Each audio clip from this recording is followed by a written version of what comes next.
Welcome back to Sunday with Michael Portillo. This week, experts declared what was once believed to be a copy of Magna Carta, bought by Harvard University for $27.50 in 1946, to be an original copy.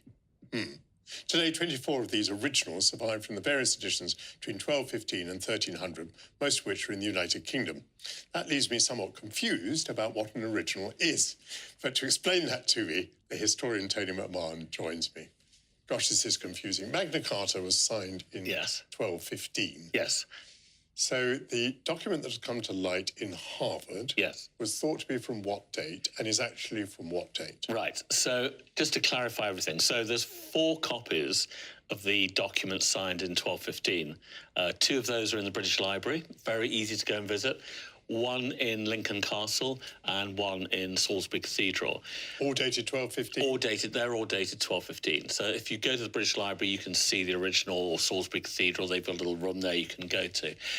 And then the Kings reissued Magna Carta under pressure, although they kept taking clauses out that they didn't like. But this one comes from 1300, so it's about, my math is always terrible, 85 years after Magna Carta was signed. And this is King Edward I, who you may remember from the Braveheart movie, who was the very violent King of England. He reissues it in 1300, 7 copies. And this, though, was thought to be a later copy, much later, just up 25 years, 30 years later.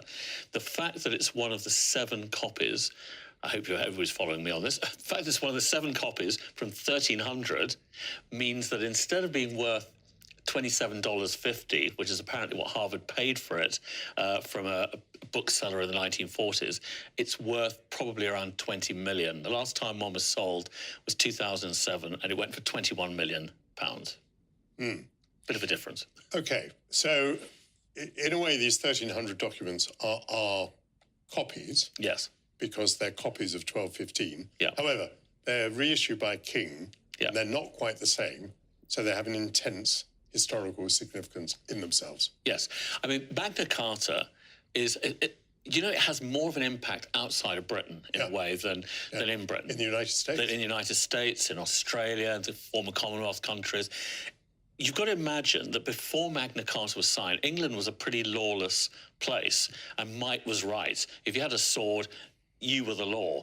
And Magna Carta is the first time that really we say the law is the law. It's not the king. It's not what the king wants. It's not what a very powerful baron wants or whatever. The law is the law. It's something that sits apart. And that's why it's become so influential on people drafting constitutions, like the Founding Fathers. I mean, the Americans venerate this document. You know, the Great Charter. So hugely significant. And would I be exaggerating if I said that in Britain, we lost sight of Magna Carta? We didn't allude to Magna Carta. It didn't seem to be of any great significance to us for some centuries, until around 1776, when the Americans find that it's deeply significant. Yeah, I mean, it's sort of remembered at the time of Cromwell, for obvious reasons, because they didn't like the king. It's then really until the Victorian era that we start talking about Magna Carta again. But the thing about Britain, of course, is we've gone for this kind of unwritten constitution. So we don't have a written constitution like the Americans do. So we kind of forgot about it because we decided not to have that kind of constitution.